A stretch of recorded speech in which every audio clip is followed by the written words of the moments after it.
Mago mana paro mopogore mabende poda medo mana nyuolore. Komachielo ni riwruoge mok mag piny owacho kanyakla kod mago mag kor gwenge oseyo barup piny owacho ne riwruok mar Ford Foundation ewi sir michwalo negi ma piny owacho lieko ni emitiyogo e siro ng'anyo mag Gen Z. Giwacho ni bugegi mag omenda ni thuolo ne ji duto te neno kaka omenda gitiyo.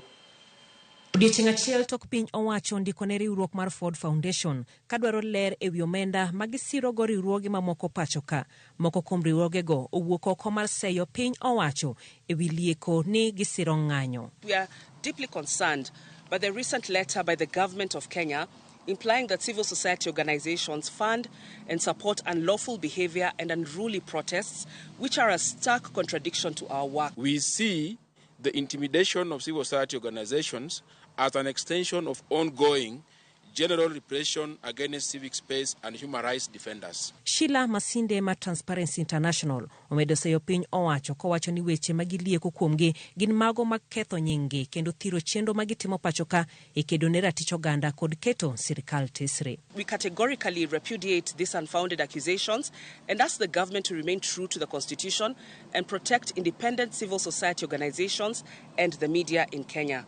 We have been instrumental in Kenya's development and play a pivotal role in protecting human rights, upholding the rule of law, promoting good governance, and fostering social and economic progress. Riwruoge go oseyo njore mosebedo kokwako ng'anyo mapacho ka kata kamano giwacho ni gionge lwedo e weche makamago. We unequivocally condemn any unlawful acts during protests. The allegations that civil society organizations are complicit in promoting illegal activities undermines the invaluable work that they have done to strengthen our society and is aimed at tarnishing the perception of civil society to the citizenry we serve. Masinde omedo ni tijgi e konyo jong'anyo momaki e tok chik kendo miyo giyud ratichgi ok nyis ni gisiro weche maundu e kinde ng'anyo. Civil society organizations have continued to amplify advocacy on the human rights and governance concerns presented by Kenyans.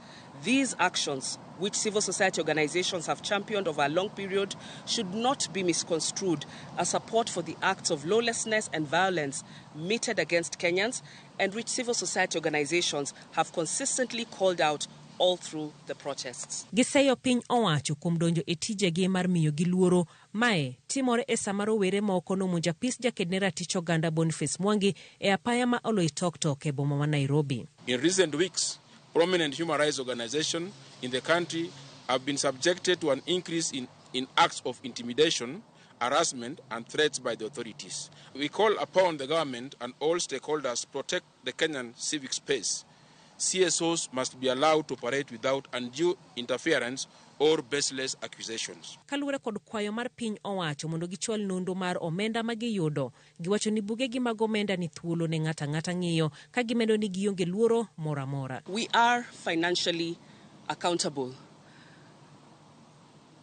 Those financial reports, the government has access through the institutions that are charged under these various laws under which we are registered. The accountability agenda falls on all of us, and it's not the time for us to defend any spaces. Our young people have opened it up, and we are ready to support that call. We cannot afford to lose this moment. Riwruoge gi wacho ni gibiro dhi mbele kod tijgi mar nono piny owacho kendo neno ni otim gik moko kaluwore kod chike matayo piny Kenya. We demand for the strict accountability in the budget-making process, the thorough audit of public debt that has crippled the service, and the intersection and prosecution of all those accused of corruption and theft of public money,